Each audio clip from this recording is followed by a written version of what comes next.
شکریہ. السلام علیکم. علیکم السلام. اسلام میں کہتے ہیں کہ کسی کو بھی اذیت مت دو، چاہے وہ ایک چینٹی کیوں نہ ہو. تو میرا سوال ہے کہ جو ہم چکن وغیرہ کھاتے ہیں تو ہم ان کو اچانک پکڑ کر ذبح کر دیتے ہیں اور وہ تڑپ تڑپ کر مر جاتے ہیں، تو کیا یہ صحیح ہے؟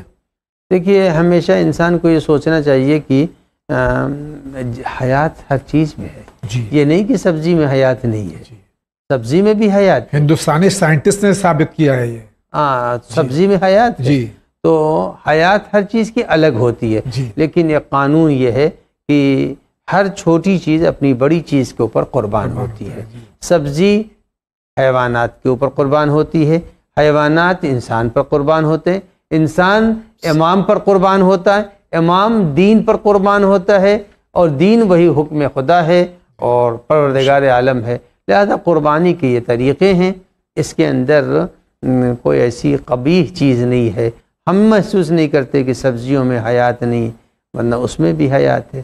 خود زمین کے اندر حیات ہے. جی. کچھ زمینیں بنجر ہوتی ہیں تو معلوم ہوا کہ جمادات میں بھی حیات ہے، نباتات میں بھی حیات ہے. حیوانات تو ہی ہیں، انسان ہیں، لیکن ہر اپنے مافوق کے اوپر، اپنے سے بلند کے اوپر قربانی دیتا ہے. یہ نظام قدرت ہے.